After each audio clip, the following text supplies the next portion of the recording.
बिहार में कोई भी व्यक्ति सेफ नहीं है। आप देख रहे हैं कि बिहार का जो क्राइम का ग्राफ है वो लगातार बढ़ते जा रहा है।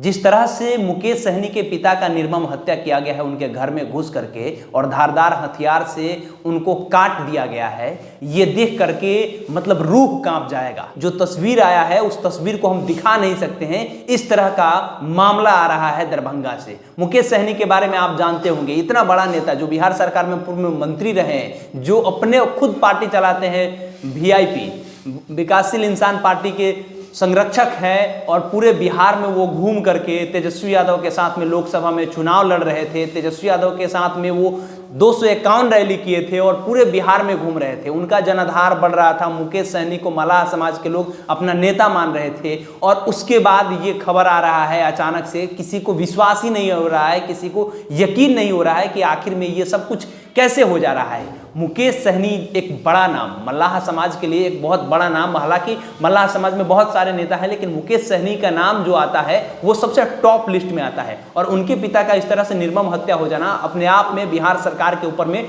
सवाल खड़ा करता है कि आखिर में बिहार सरकार कर क्या रही है। लगातार रेप, हत्या, बलात्कार होते रहा है। आपने देखा होगा किस तरह से लोकसभा के चुनाव हो या अभी की बातें हो, लगातार हत्याएं हो रही हैं। हत्या का ग्राफ जो है कभी डाउन नहीं हो रहा है। जो इतने बड़े बड़े नेता है, जब वे लोग सेफ नहीं है तो आम गरीब किसान मजदूर की क्या हालत होगी, उनका स्थिति क्या होगा, उनको कितना संदेह होता होगा सड़क पर चलने में। ये सारा चीज हम आपको एक एक चीज बता रहे हैं कि आखिर में बिहार में जो क्राइम का ग्राफ है क्यों बढ़ रहा है। जब से एनडीए का सरकार आया है बिहार में, यानी नीतीश कुमार जब से भारतीय जनता पार्टी के साथ में गठबंधन किए हैं और गठबंधन करके मुख्यमंत्री के पद पर बैठे हैं, तब से देखा जा रहा है कि लगातार हत्याएं हो रही हैं। चाहे वो पटना यूनिवर्सिटी में हर्षराज की हत्या हुई हो, चाहे बात कर ले मुकेश सहनी के पिता की हत्या।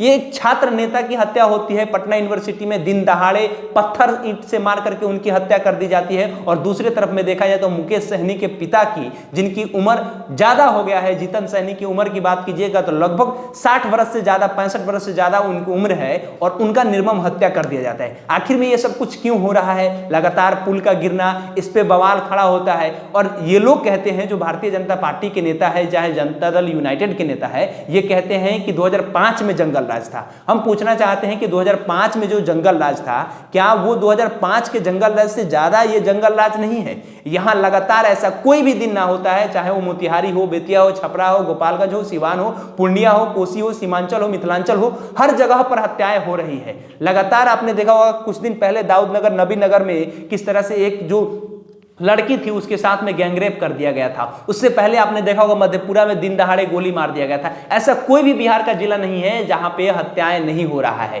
क्या एनसीआरबी का जो डेटा है उसका ग्राफ नहीं बढ़ रहा है। और इस पे भारतीय जनता पार्टी के नेता, चाहे जनता दल यूनाइटेड के नेता, क्यों चुप्पी साधे हुए हैं, आखिर में क्यों नहीं सवाल कर रहे हैं। केवल अब राजद के नेताओं को और भारतीय जनता पार्टी के अलावा जो विपक्ष में लोग हैं उनको टारगेट नहीं किया जा रहा है। टारगेट अब भारतीय जनता पार्टी के नेताओं को भी लोग कर रहा है, और वो लोग भी अब सड़क पर निकलने में कतरा रहे हैं। उनकी भी फॉर्च्यूनर अब सड़क पर उतने तेजी से नहीं चल रहा है जैसे पहले चल रहा था। राष्ट्रीय जनता दल और नीतीश कुमार की जब सत्ता थी तो इतना ज्यादा क्राइम का ग्राफ नहीं था जो अब ग्राफ बढ़ा हुआ है। तो ये सारा चीज आखिर में क्यों हो रहा है।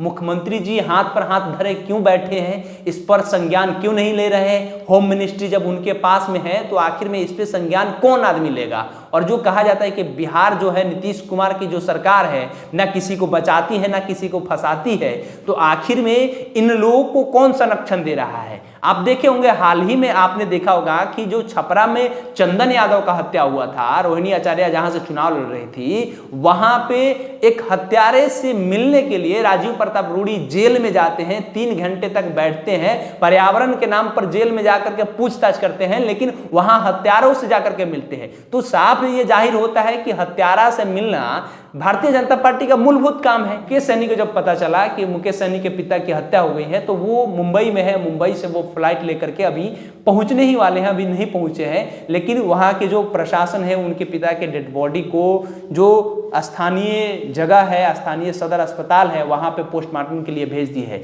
लोग को, प्रशासन को भी ये आशंका हो गई है कि आने वाले समय में खूब ज्यादा विरोध होने वाला है, प्रदर्शन होने वाला है, इसके लिए वहां पे लोगों को तैनात कर दिया गया है, प्रशासन को पूरा एक्टिव कर दिया गया है और पूरे जो एसएसपी है उनका स्टेटमेंट आया है कि धारदार हथियार से मारा गया है, निजी रंजिश के तहत मारा गया है। बताया जा रहा है कि मुकेश सहनी के पिता जो जीतन सहनी है, जीतन सहनी अपने घर में रहते थे, अकेले रहते थे। आज से 10 साल पहले उनकी माता का डेथ हो गया था और उसके बाद में वो घर में दिन में जो नौकर होते हैं वो काम धाम करते हैं और रात में वो अपने घर चले जाते हैं। और जीतन सहनी अपने घर में अकेले रात में सोए हुए थे और जो लोग कुछ हथियार लेकर के आए, कट्टा जैसे काटने वाला कोई हथियार लेकर के आए और कई जगहों पर उनके शरीर पर वार किए हैं। बॉडी एकदम अच्छा से दिख नहीं रहा है, फ्रेश दिख नहीं रहा है। ये सारी चीजें हैं।